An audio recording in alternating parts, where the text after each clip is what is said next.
doctor Carlos Ibáñez, y para mí es un gusto estar nuevamente con ustedes. La conferencia de hoy está a cargo del doctor Sandro Chavarría Villavicencio. Lamentablemente el doctor, por unos temas de vialidad en la ciudad de La Paz, no ha llegado al sitio donde debía generar la conferencia. Vamos a esperar unos minutos para que él pueda arribar. De todos modos, mientras tanto, nosotros que ya hemos iniciado hace 2 o 3 semanas esta actividad, quisiéramos tener una pequeña introducción haciendo un vínculo con las personas que nos honran con su presencia. Y si hay colegas o personal de salud que está conectada y que quisiera hacer alguna consulta, pues podríamos empezar a generar una serie de debates de frente a algún tema en particular, teniendo en cuenta de que eh, está conectada también con nosotros la doctora Rebeca Murillo y algunos otros colegas que también podrían participar, y por supuesto todos aprendemos y todos enseñamos. Ese es el principio que tenemos. eh, ¿Qué es lo novedoso de los últimos 3 días en relación al COVID? ¿Sí? Yo quisiera empezar con esto. Primero, las evidencias han, por supuesto, determinado hasta el momento de que no existe un medicamento que sea absolutamente curativo. Y en estudios controlados aleatorios que hemos revisado en las últimas horas, pues aparentemente ninguno califica para tener un rango científico de evidencia para poderlo emplear.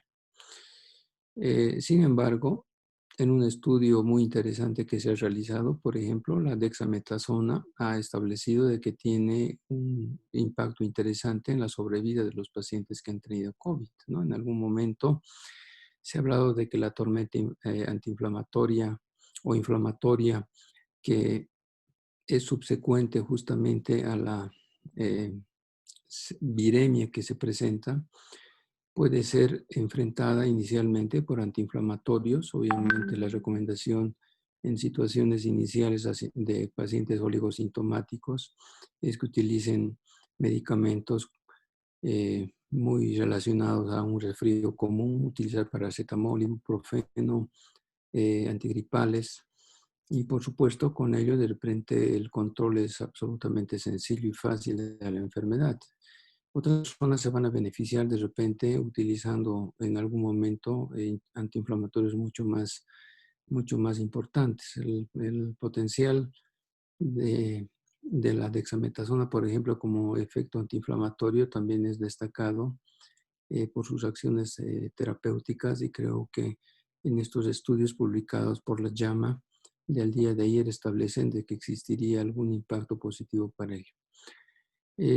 Otro detalle es significativamente importante, como el que el día de hoy va a comentar el doctor Chavarría, justamente es la posición prono. ¿Qué es la posición prono? Es ponerlo boca abajo en un ambiente hospitalario, en condiciones en el cual de repente el paciente pueda tener absolutamente control de su sensorio, no necesita estar intubado ni mucho menos, simplemente conectarse a un sistema, a un dispositivo de oxígeno, un dispositivo que de repente necesite una dosis relativamente alta de oxígeno, y él puede estar en su cama en esta posición.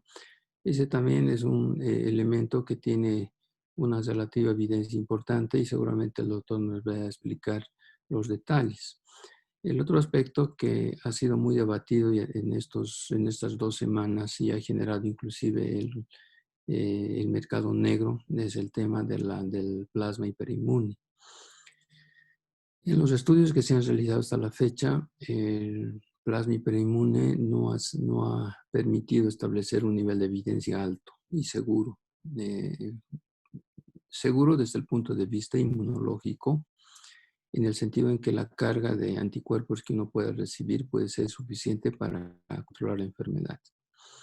Sería importante que el donante pues tenga que dosificarse en su nivel y en la concentración de inmunoglobulinas IgG y IgM que tiene, para que un plasma rico en inmunoglobulinas esté transfundido. Obviamente eso es exigirle mucho al laboratorio. Entonces de pronto hay personas que reciben plasma hiperinmune con una cantidad de repente relativamente baja en la concentración de inmunoglobulinas. Ese es un aspecto.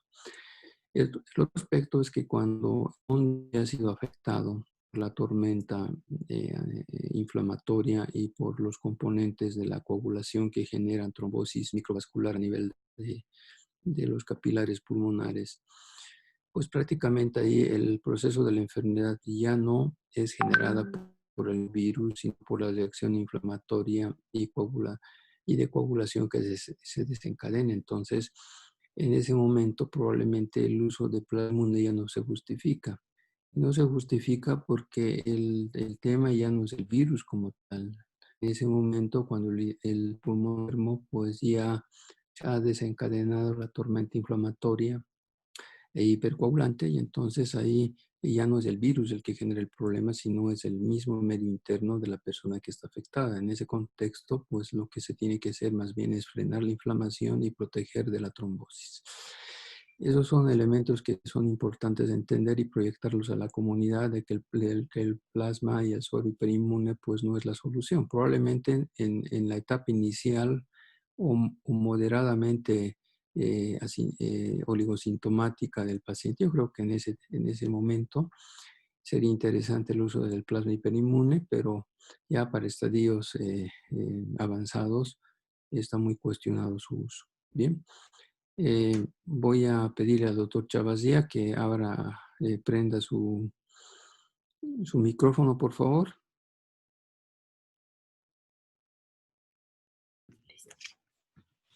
Doctor Chavazía. Aló, buenos días. Un gusto. Buenos días, un gusto, un placer poder participar de estos cursos tan interesantes y tan dinámicos que se están haciendo y tratar de colaborar con un poco de lo que hacemos acá para que nuestras experiencias puedan ayudar a todas las personas, ya que como vemos, a pesar del gran avance que se tiene científico en todas las situaciones, pues no tenemos exactamente un tratamiento específico para el mismo. Y manejar pacientes así pues hace que nosotros pues tengamos que ver la mejor forma de coadyuvar con los pacientes críticamente enfermos. Bueno, muchas gracias, doctor Chavazía, para toda la audiencia que hoy nos honra con su participación. Yo quiero presentarles al doctor Sandro Chavarría Villavicencio. Él es médico, especialista en medicina crítica y terapia intensiva. Él trabaja en la unidad de cuidados intensivos del Hospital Obrero número 1. Es profesor de posgrado de la especialidad de terapia intensiva y actualmente es el vicepresidente de la Sociedad Boliviana de Medicina Crítica y Terapia Intensiva. Él también ha contribuido con muchos trabajos de información en el tema de la medicina crítica y en este momento en el tema del tratamiento y del manejo del COVID-19. Y con ese preámbulo, pues yo quiero presentarles y dejarles con el doctor Chavazía. Doctor Chavazía, bienvenido y muchas gracias por estar con nosotros. Muchas gracias, doctor Ibáñez. Entonces, el tema que ahora vamos a ver para poder entender un poco de lo que ocurre con el COVID es la insuficiencia respiratoria. Como bien sabemos, la insuficiencia respiratoria es lo que más nos condiciona una emergencia en el centro hospitalario y lo que a todos nos asusta y nos mantiene normalmente viendo qué es lo que va a pasar con nosotros. El manejo, evidentemente, en centros hospitalarios es a partir de que nosotros podamos controlar esta insuficiencia respiratoria y tratar de evitar que los centros de salud se colapsen. Entonces, para nosotros es muy importante conocer lo que es la insuficiencia respiratoria, los avances que hemos tenido en la insuficiencia respiratoria y algo que se está poniendo muy de moda. ¿Por qué? Porque es útil el decúbito de pronovigilia. ¿Ok? Consideremos esto. El síndrome respiratorio agudo por coronavirus o SARS-CoV-2 se identificó en Wuhan en China a fines del 2019. A partir de esto empezó a aparecer mayor y mayor cantidad de casos. Es así que en abril del 2020 la OMS la declara como una pandemia. Nosotros también como país empezamos a tener mayor cantidad de casos y estas 2 últimas semanas pues estamos lamentablemente sufriendo todo lo que es cantidad de pacientes cada vez en los centros hospitalarios que nos están empezando a abarrotar y estamos ya empezando a sobrecargarnos de mucho trabajo. Como ven, la mortalidad en paciente internado en unidad de terapia intensiva tanto en China como en Estados Unidos y otros centros, es demasiado alta. La han considerado incluso 52.4 en Wuhan hace algún tiempo. Hay centros hospitalarios en los cuales consideran que por edades, equivaldrá a decir, si uno es menor de 40 años, podría presentar hasta un 50%, pero si es uno mayor de 80 años, hasta un 74% de mortalidad neta.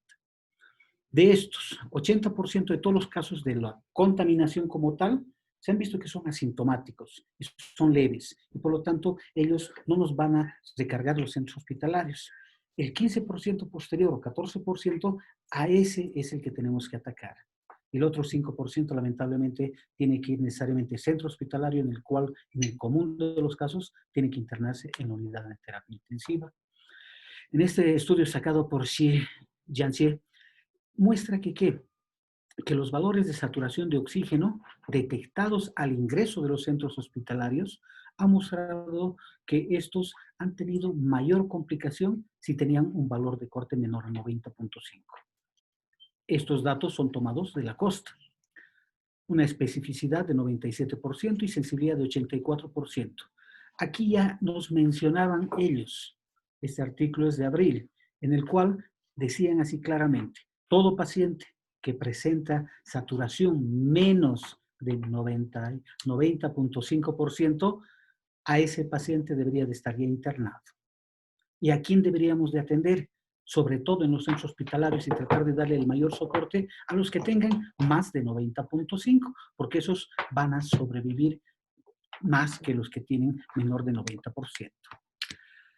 Así Gattinoni, en medio de todos los estudios, Gattinoni es uno de los grandes profesores que ha trabajado en la parte de lo que es la ventilación, la detección y el manejo actual que se tiene a nivel mundial de lo que es el COVID, ha tratado de identificar para qué, para que una vez que nosotros tengamos fenotipos establecidos, como es el L y el H, height y low, entonces podamos nosotros dar un manejo más dirigido. El manejo, o sea, en el tipo L, en el cual el pulmón tiene muy baja elastancia, por lo tanto su compliance es muy alto. Significa que sus pulmones se pueden distender más. La baja relación ventilación-perfusión, un bajo peso pulmonar porque el paciente no está sobrecargado y una baja capacidad de reclutamiento, porque no necesita reclutarse este paciente. En cambio, si pasamos una segunda fase, que es la tipo H, que es la grave, entonces tenemos alta elastancia, por lo tanto el compliance es cada vez más bajo. En estos pacientes necesitamos mayor soporte, alta derivación de derecha a izquierda, por lo tanto un shunt tan alto condiciona que este paciente se sobrecargue más de volumen y haga que el peso pulmonar sea más alto. Y necesitemos, tenga alta capacidad, pero de reclutamiento también. Por lo tanto, estos pacientes con medidas de reclutamiento deberían de responder.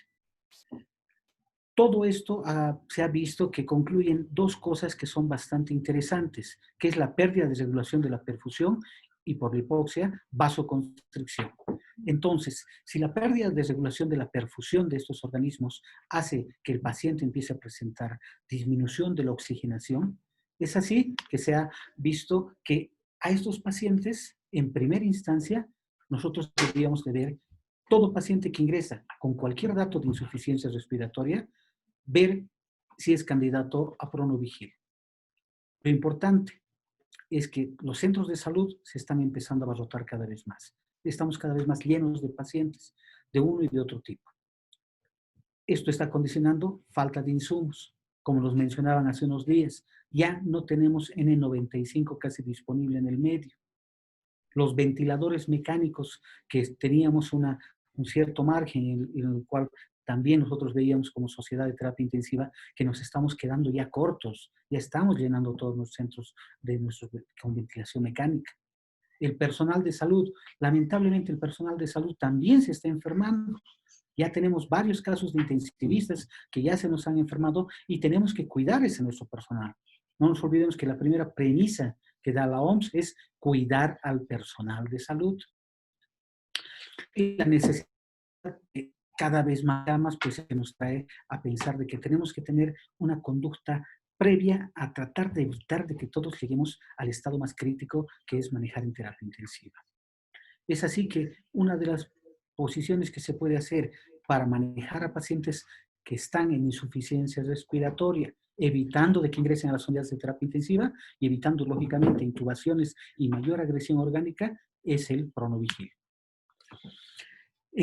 Como tal, el Pronovigil ya ha sido visto desde hace más de 20 años, a partir de 1985, con todos los grupos de trabajo que se tienen de los autores de gran cantidad de libros, como Gattinoni, en el cual nos decía que evidentemente en el distrés respiratorio típico mejoraba, ayudaba. Este artículo del 2006. En otro Hernández y Mondragón mencionaban que sí, evidentemente esto nos va a servir.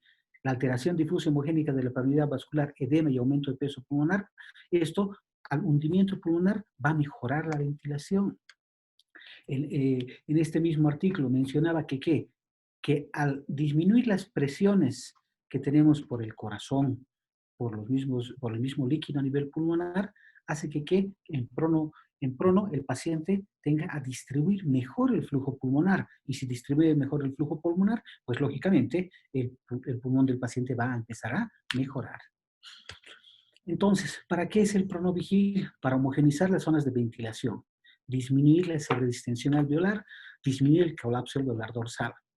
Se reduce el daño, injuria alveolar por sobredistensión y atelectasias cíclicas que van a condicionar el mismo peso del paciente, del pulmón del paciente, y reclutan alveolos en su piel. Esta reducción de la compresión pulmonar es fácil de entender, porque el corazón, al estar hacia adelante y posteriormente al ponerlo en decúbito prono, hace que el mismo corazón que estaba comprimiendo las bases de los pulmones, pues hacia adelante, apoyándose sobre el esternón, va a hacer que estos, por un mecanismo netamente dinámico, se vayan desplazando y por lo tanto oxigenen cada vez más al paciente. Entonces, la perfusión también se ve en un estudio que se ha realizado en base a más de 1.400 pacientes, ha mostrado que la mejora de la ventilación, perfusión en prono es verdad, es cierta. Aumenta la dependencia que recibe un mayor flujo sanguíneo, por lo tanto, mejora la irrigación de esos tejidos que no estaban recibiendo suficiente cantidad ni de sangre ni de flujo sanguíneo, aumenta el gasto cardíaco con reducción de la vasoconstricción y la hipoxia pulmonar. Todos estos estudios han sido realizados en pacientes en distrés respiratorio de origen, ya sea infeccioso o ya sea por gran sobrecarga hídrica en pacientes agudos o hiperagudos. Entonces, todos estudios con Gattinoni, Wiener y otros han dicho, ¿qué tiempo lo mantenga un paciente en decúbito prono? Estos pacientes en ventilación mecánica, lógicamente. Entonces, han dicho, deberíamos de utilizar el máximo tiempo posible. En un estudio del 2003, Gering utiliza por lo menos 36 horas. Equivaldrá a decir, y dice así, debe de mantenerse en decúbito prono, mientras más tiempo, mejor.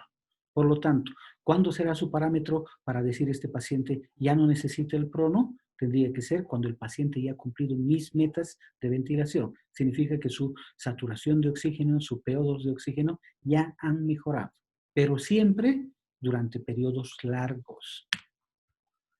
Para recordar, las zonas de Wells a nivel pulmonar nos muestran que la zona 1 está bien aireada, pero poco perfundida.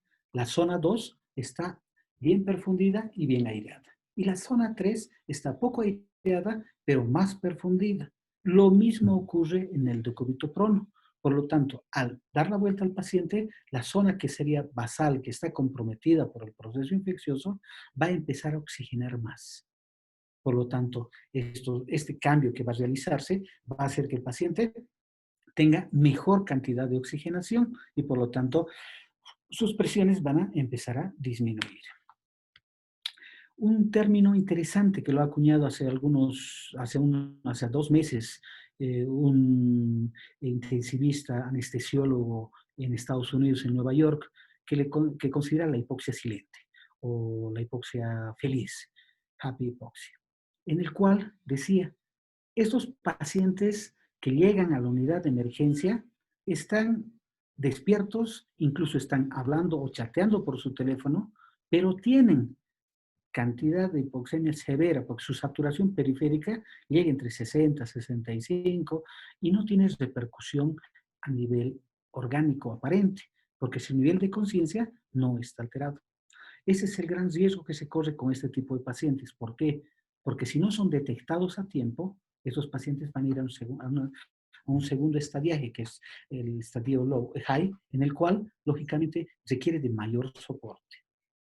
Para esto, se ha dado varias explicaciones, en las cuales una de estas son que existe un shunt de derecha a izquierda presente y que el paciente puede compensar. El espacio muerto que el paciente presenta no es excesivo, por eso el paciente no tiene esa sensación que deberíamos de tener todos al tener una hipoxia mayor. La compliance y resistencias pulmonares son razonablemente normales. Entonces, perdón, entonces, ¿qué es lo que está pasando? Y ya han investigado en pacientes que les han realizado autopsias.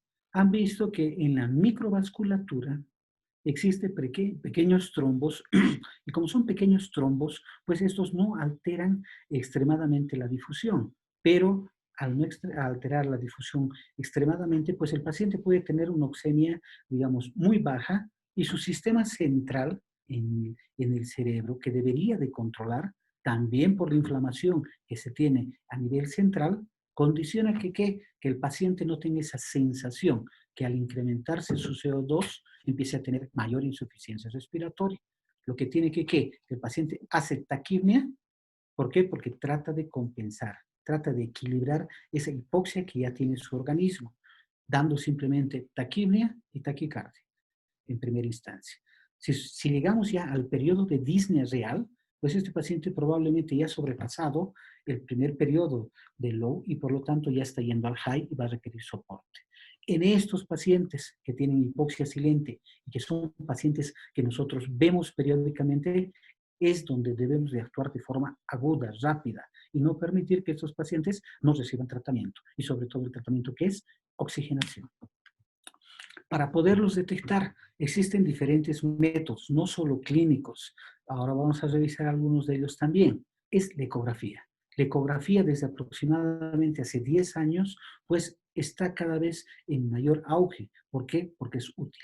La utilidad que tiene la ecografía en este instante a todo nivel y a nivel mundial, incluso para hacer seguimiento de nuestros pacientes en las mismas salas de pacientes contaminados, se hace solo ecografía porque no nos permite hacer otro tipo de estudios. No nos olvidemos que son pacientes que tienen un peso, son pacientes obesos. Movilizar a esos pacientes, no solo con ventilación mecánica, con bombas de infusión, con sedación, con relajación, es muy, pero muy difícil. Y toda esta parte estratégica se nos hace más difícil todavía de manejarlos para llevarlos a centros donde puedan realizarles una tomografía, que es el gol estándar al momento. Entonces, la ecografía hasta el momento ha tratado de simplificar esto y ver y demostrar que nosotros podemos realizar al pie de la cama del paciente desde un diagnóstico inicial hasta un seguimiento permanente del mismo. Entonces, han dividido en 4 grupos las lesiones visuales a nivel ecográfico, con una primera parte que es la A, en el cual la ecografía es bastante sencilla. Simplemente con un transductor convexo, vamos a ver la profundidad de 25 a 28 centímetros como máximo, y simplemente vamos a dividir cada uno de los tórax en 2 partes, de arriba a abajo y de un lado al otro, dividiéndola cada uno en 4 segmentos. Estos 4 segmentos deben de ser revisados. El estudio ecográfico como tal tarda aproximadamente 3 a 5 minutos en manos todavía de pocos expertos. En manos de expertos, menos tiempo. Entonces, se ha visto que En los pacientes que tienen COVID, pues en primera instancia tenemos líneas B. Las líneas B son simplemente sobrecarga a nivel pulmonar, que las podemos identificar más de 3 a 5 líneas B, entonces es sobrecarga del paciente. Entonces este paciente ya debe ser de cuidado. Si sobrepasamos en el grupo B, entonces estas líneas B, cuando se vuelven confluentes y nos dan una imagen de líneas B persistentes que llenan casi todo el campo, que se denomina el síndrome de la cascada, pues entonces este paciente ya está con mucha mayor sobrecarga. Y en el tipo C, ¿qué es lo que va a ocurrir? En el tipo C existe a nivel de la pleura, vamos a empezar a presentar pequeñas consolidaciones. Estas consolidaciones, aparte de lo que son las líneas B, nos van a catalogar al paciente como tipo C y por lo tanto este debe recibir tratamiento inmediato e internación. Y en el tipo D, en el cual no solo vamos a ver estas condensaciones, sino también vamos a ver ya imágenes de atelectasia, imágenes de sobrecarga e imágenes de focos neumónicos asociados.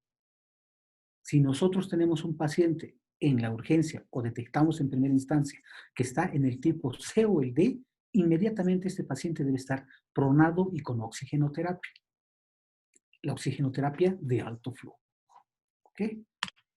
Entonces, para entender un poco más, en el fenotipo L, o sea, hacían, digamos, una especie de trabajo mental en el cual mostraba que si la compliancia pulmonar es la que está afectada, entonces, ¿qué es más fácil de inflar? ¿Una pelota de playa o una de básquet?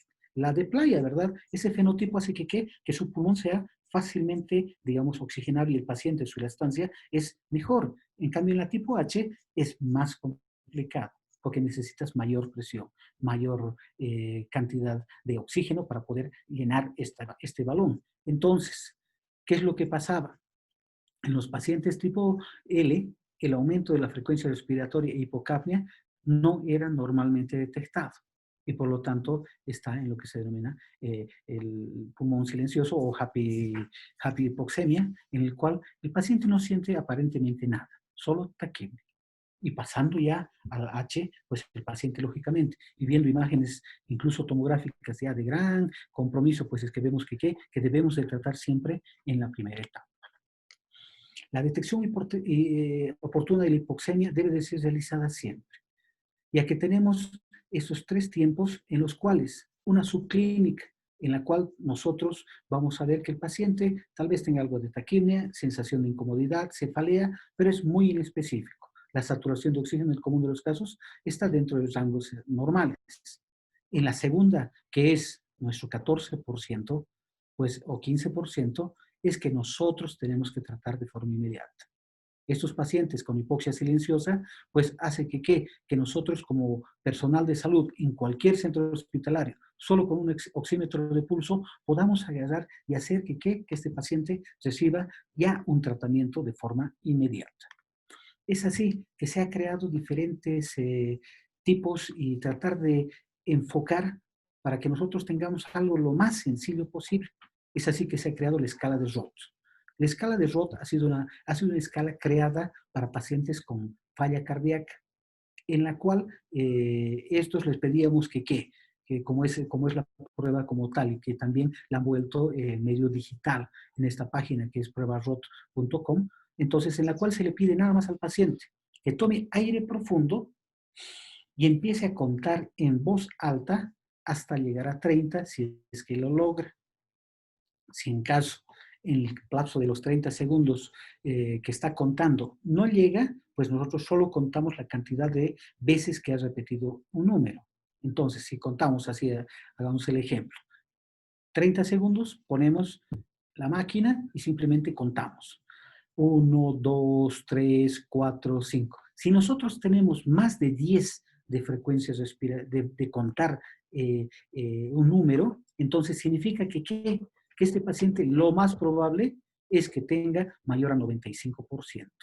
Si tiene menos de 10, el paciente probablemente tenga menos de 95. Y si es menos de 7 que está contando el paciente, pues lamentablemente este paciente tiene menos de 90 y este paciente debe de ser internado de inmediato. Este método, fácil de utilizar, se puede a todo nivel realizarlo y sobre todo en lo que es teleconferencias y todo lo que es el manejo agudo de los pacientes en cualquier sala de urgencia, pues fácilmente de realizarse. Entonces, viendo que es útil el Pronovigil, la Sociedad Americana de Terapia Intensiva ha creado guías. Las guías han salido hace aproximadamente 2 semanas, en las cuales han demostrado que con un universo extenso de 8.174 pacientes han visto que sí sirve. Entonces, ¿qué es lo que han dicho? Si mejora la perfusión, la relación ventilación-perfusión, entonces nos funciona. Reduce la derivación, o sea, tanto de izquierda a derecha. Mejora el reclutamiento de los pulmones. ¿Por qué? Porque revierte las telestasias y el pulmón se va ventilando más. Y mejora la eliminación de secreciones. Como el paciente está en decúbito prono, pues el paciente fácilmente puede llegar a escupir o podemos aspirar. Le colocamos una bandeja o algo para que escupa. Entonces, por lo tanto, sí sirve. ¿Qué es lo que se propone? Se propone que se realice diferentes tiempos. ¿Por qué? Porque la posición prono en vigil, el paciente, como todos, nos ponemos intranquilos al estar echados, no todos toleramos. Entonces, dejamos en este sentido. 30 minutos a 2 horas, el paciente completamente acostado boca abajo en una cama plana. Cosa importante, que debemos de darle la mejor comodidad al paciente. Por lo tanto, colocamos almohadas blandas a nivel torácico, a nivel de pelvis, a nivel de rodillas y a nivel de ambos codos. Y dejamos al paciente completamente en decúbito prono. Después de esto, de 30 minutos a 2 horas, lo colocamos en decúbito acostado en derecha. Después de 30 minutos a 2 horas, ya lo ponemos ajustado a la cabecera del paciente, de 30 a 60 grados. Lo subimos un poco más. De 30 minutos a 2 horas, lo acostamos otra vez sobre el lado izquierdo. Y de 30 minutos a 2 horas acostado nuevamente, completamente. Y esto lo repetimos cíclicamente, solo levantándolo para que el paciente se alimente. O si en caso tenga que tener diuresis, supongamos así, entonces se le pasa un patito ahí y nada más. ¿Okay? Como ven, esto es bastante simple y este esquema puede ser realizado en cualquier centro hospitalario. Importante que estos pacientes deben de tener siempre una cánula de preferencia de alto flujo, mayor a 15 litros, un cobertor que sería N95 sería ideal, pero si en caso un barbijo común, ¿para qué? Para evitar que siga aerolizando este paciente. Los ambientes, cosa importante, deben de estar aireados. Estos ambientes deben de tener un flujo de aire siempre o permanente, teóricamente más de 60 por minuto. ¿Cómo sabemos si el paciente está respondiendo? A las 4 horas, su PAFI debe de haber aumentado a más del 20%. Entonces, por lo tanto, sí, vamos a decir, este paciente nos está yendo bien. Por lo tanto, continuamos con esta medida. El aumento de 10 milímetros de mercurio de la presión arterial de oxígeno, si tenemos nosotros una gasometría para poderla realizar. Y disminución de al menos 1 milímetro de mercurio de CO2. No nos olvidemos que estos pacientes pueden retener mucho CO2. ¿Qué consideramos que el paciente haya fracasado? Que el paciente presente taquimia a pesar de las medidas que estamos realizando, que presente uso de músculos respiratorios, sobre todo que empiece a presentar tiraje, cornaje, que el paciente se ponga cada vez más taquicárdico o que tenga alteración de su conciencia. Estas 4 partes, o sea, como en todo paciente, entonces significa que este paciente está con mayor insuficiencia respiratoria. Son parámetros para todo paciente que debe de pasar a una segunda fase que sería ya terapia intensiva y manejo ventilatorio como tal. Artancho ha hecho un índice que es el índice ROX, en el cual simplemente ha utilizado la saturación de oxígeno, la FiO2 que se le está administrando y la frecuencia dividido sobre la frecuencia respiratoria, y esto ha demostrado que si es menor a 4.8, pues lamentablemente este paciente tiene fracaso del decúbito prono y por lo tanto tiene que seguir a una segunda fase. ¿Okay? Estos son algunos de los dispositivos de alto flujo. La cánula nasal. La cánula nasal hasta el momento ha demostrado que es la que mejor nos va a ayudar y la que nos va a brindar hasta el momento una mejor respuesta en todos nuestros pacientes. Es así que debería de realizarse, ya se considera mala práctica el no utilizar en primera instancia una cánula nasal. El problema es que nosotros no tenemos en todos los centros el equipo necesario para ponerle una cánula nasal, porque se necesita un ventilador mecánico o un sistema de alto flujo. No nos olvidemos que la cánula nasal maneja al menos 60 litros de flujo con una FiO2 variable, pero alto flujo. En los pacientes COVID, o sea, no solo necesitan el alto flujo, sino cubrirlos más. ¿Para qué? Para evitar que la aerolización, que también han demostrado, no es tan intensa como al principio se pensaba. Normalmente uno puede, incluso con cánula de alto flujo y tos persistente, sin tener un barbijo nada más, puede llegar hasta 60, 70 centímetros, quizás los aerosoles. Por lo tanto, si uno no está a su lado del paciente, pues no se va a contaminar por ningún motivo. ¿Okay? Otros de los dispositivos son las máscaras faciales, que a pesar que de la ventilación mecánica, digamos, sería el tercer paso para manejar, pues no está avalada hasta el momento. ¿Por qué? Porque se considera que aeroliza mucho más, es más incómodo para el paciente y necesitamos la colaboración permanente del mismo. No nos olvidemos, para utilización de ventilación mecánica no invasiva, el paciente tiene que estar despierto, tiene que estar de preferencia colaborador y que sus niveles de CO2 no se disparen periódicamente. A estos también existe una secuencia de utilización de la ventilación mecánica no invasiva, pero está como tercera opción. La primera opción siempre es decúbito prono, con oxígeno con alto flujo, por una cánula nasal de preferencia, y si no tenemos cánula nasal, al menos una bigotera con 15 litros de oxígeno y utilizar un cobertor nasal o una máscara. ¿Okay?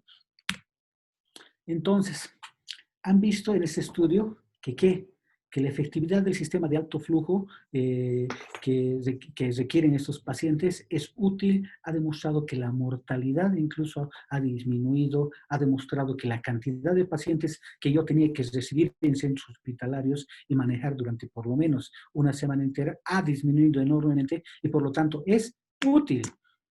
Es así que se han creado diferentes sistemas y debemos de tener, como en todos los centros hospitalarios, un checklist que simplemente nos debe de demostrar que tenemos todas las cosas y podemos utilizar en el paciente.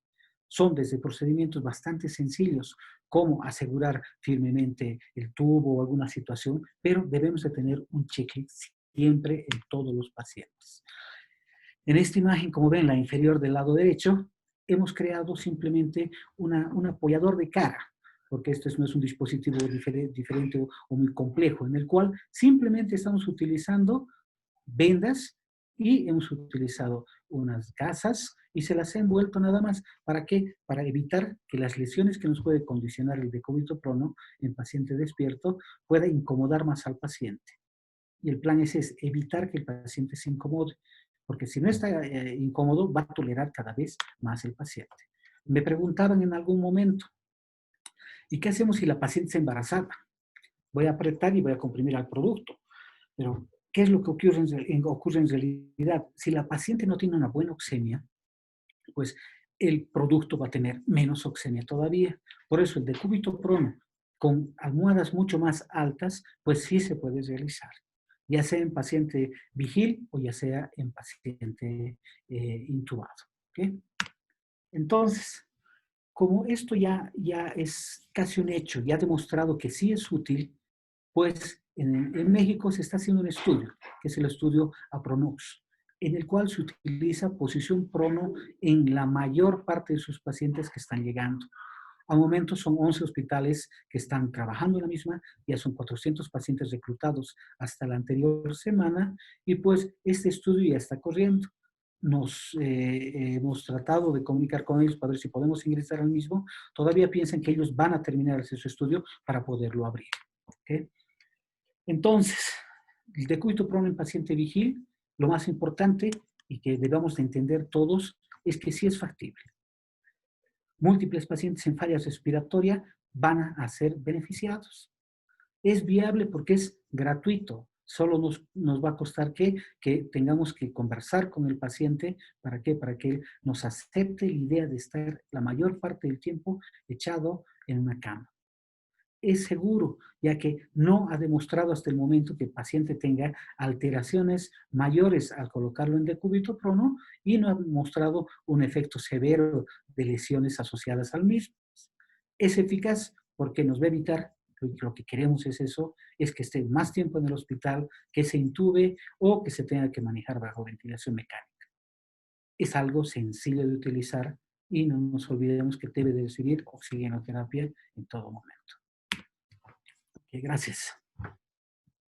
Doctor Ibáñez.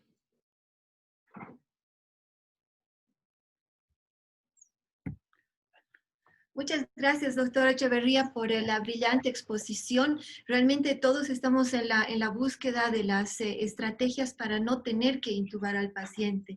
Entonces, si podríamos resumir en algunas frases, tengo entendido así que el monitoreo de la saturación de oxígeno nos llevaría a detectar precozmente la hipoxia feliz en aquellos pacientes que se van a complicar sin que nos hayamos percatado de eso.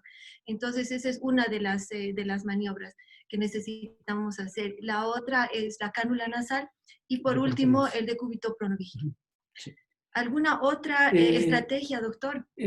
Para monitorizar siempre a estos pacientes, o sea, como están en decúbito, o sea, importante y que me estaba mencionando es que debemos de tomarle la oximetría por lo menos cada 15 minutos. Cada 15 minutos, periódicamente debemos de ver cómo está la oxigenación en este paciente. Si vemos que no existe alteración mayor y que o se mantiene o ligeramente incrementa, pues significa que tiene buena tolerancia. En cambio, si el paciente tiende a desaturar o presenta mayor taquipnea, taquicardia, pues este paciente probablemente tenga mala tolerancia, debemos de seguir a una segunda instancia que va a ser manejo ventilatorio. ¿Sí? Entonces, primero, o sea, todo paciente que llega a cualquier centro hospitalario con antecedente de poderse ver contaminado de COVID, que tenga insuficiencia respiratoria, lo primero, conversar con él de cúbito prono, oxigenoterapia, mascarilla y hacer seguimiento. 30 minutos, 2 horas y periódicamente mantenerlo en esto. ¿Okay? Perfectamente, doctor. Muchas gracias. Antes de, si no funciona el decúbito prono, iríamos a BNI primero, ¿no es cierto? Sí, la desventaja del BNI es que primero es un poco incómodo. 2, el BNI necesita una máquina que esté hecha para un ventilador mecánico que tenga el sistema del BNI. Y necesitamos el insumo que es una máscara especial. No es cualquier máscara, tiene que ser una máscara especial. En cambio, la cánula ultraflujo, que también es un sistema especial, digamos, dentro de todo puede ser utilizada como segunda arma. Pero primero es decúbito prono, oxigenoterapia y después, si no hay tolerancia, recién pasar a la siguiente instancia, que es el BNI. No hay tolerancia para el BNI, incluso algunos consideran que no debería de realizarse BNI por la cantidad de aerosoles que puede eliminar, pues entonces pasar a la siguiente, que sería ya control en terapia intensiva y ventilación mecánica. Creo que el doctor Ibáñez ya está en línea. Doctor, le cedo la palabra. Sí, muchas gracias. Yo quiero felicitar al doctor Chavarría porque realmente la explicación que nos ha dado sobre las bondades de la posición cúbito prono creo que han sido muy bien entendidas. Prácticamente es un procedimiento que lo podríamos realizar sin mucho esfuerzo. Por supuesto que en enfermos que tienen ventilación mecánica también se lo puede hacer, pero es otro tema. Mi pregunta, doctor Chavazía, es, ¿este procedimiento de ventilación por onda se lo podría hacer en domicilio en aquellas personas que de repente están haciendo el tratamiento a nivel domiciliario? Sí, lo que nosotros necesitaríamos es, o sea, no solo el decúbito prono, porque tienen tendencia a ser hipoxemia, necesitamos oxígeno suplementario.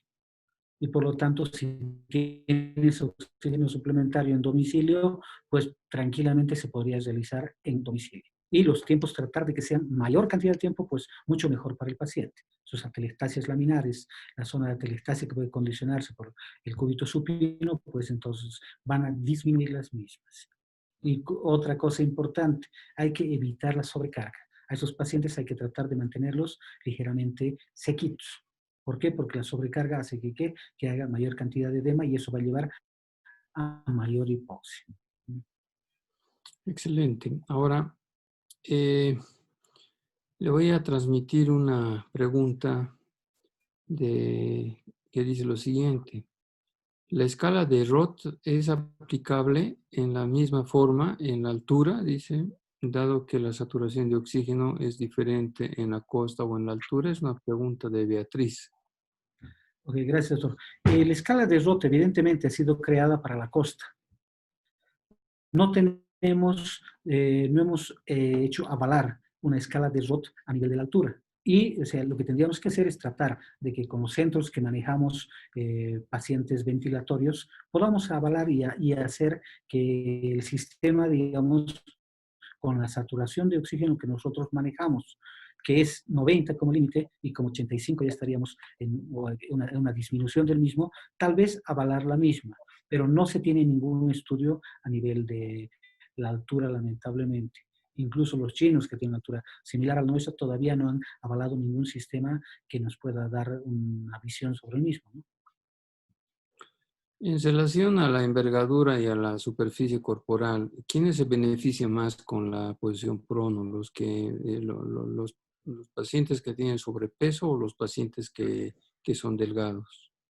Ambos se benefician, pero el obeso sobre todo, ¿por qué? Porque la presión intraabdominal que nosotros, o sea, ¿qué es lo que vamos a hacer? Colocamos una almohada en pecho, una almohada en la parte perineal y libera ligeramente la parte del abdomen como tal. Cuando son muy obesos, como la paciente embarazada, pues entonces se la libera ligeramente y evita que esa sobrecarga que tenemos por la obesidad haga que los diafragmas estén mal. Por lo tanto, sí se beneficiaría también un paciente obeso, pero con las almohadas que sean adecuadas para ese paciente.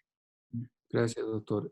Marco Antonio Gumucio pregunta si en Bolivia se está utilizando el casco para ventilación no invasiva. Se tiene en algunos centros el casco para ventilación invasiva, pero lamentablemente al ser un insumo que tienen muy pocos centros, pues no, al menos en La Paz solo tenemos en un solo centro, o sea, por lo tanto no lo utilizamos de forma frecuente, porque no los tenemos los cascos. Pero si tendrían sería ideal. ¿Por qué? Porque me disminuye la cantidad de aerosoles que voy a liberar, porque el casco al cubrirme completamente, pues hace que se evite que los aerosoles sigan saliendo. Y le vamos a dar una alta cantidad de oxígeno también, que es más de 60 litros por minuto. Sería ideal para tenerla. Paralelamente a la ventilación no invasiva en un paciente que esté consciente y que en su demanda respiratoria no sea muy alta, es conveniente mantener el tratamiento médico, ¿verdad? Siempre. O sea, en base Continuar a con lo que he administrado. O sea, medicamentos que están comillas, recomendados, ¿no? Pero ese es un tema. Bueno, yo pienso que el tema ha quedado muy claro. Pienso que la ventilación en cúbito prono es una alternativa interesante que podemos realizarlo de manera muy fácil en sitios donde trabajemos, incluyendo el domicilio.